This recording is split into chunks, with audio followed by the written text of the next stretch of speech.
મહત્વના સમાચાર સામે આવી રહ્યા છે। અમદાવાદના ગોતામાં સ્કૂલ બસનો અકસ્માત સર્જાયો છે। ગોતા બ્રિજ નીચે સ્કૂલ બસ અને કાર વચ્ચે અકસ્માત સર્જાયો। હીરામણી સ્કૂલના બસ ચાલકે કારને ટક્કર મારી છે। સ્કૂલ બસમાં સવાર તમામ બાળકો સુરક્ષિત છે।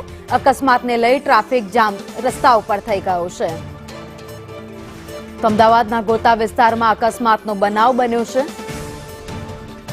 વધુ અપડેટ સાથે સંવાદદાતા પ્રતિક જાવદવ અમારી સાથે જોડાઈ ગયા છે। પ્રતિક, ગોતા બ્રિજ નીચે સ્કૂલ બસનો અકસ્માત સર્જાયો।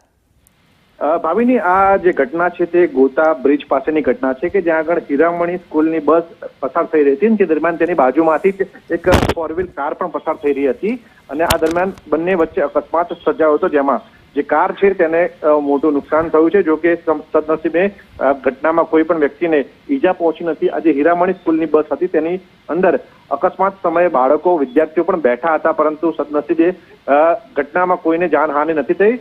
બંને પક્ષકારો દ્વારા સમગ્ર ઘટનાને લઈને સમાધાન કરતા હાલ મામલો ઠારે પડ્યો છે ને ટ્રાફિક અકસ્માતના કારણે ટ્રાફિક જામ પણ થયો હતો, જેના કારણે વાહન ચાલકોને મુશ્કેલી પડી હતી। જોકે ત્યારબાદ વાહન છે તે રાબેતા મુજબ ટ્રાફિક છે તે રાબેતા મુજબ શરૂ થતા લોકોએ હાશકારો અનુભવ્યો છે। આભાર માહિતી માટે।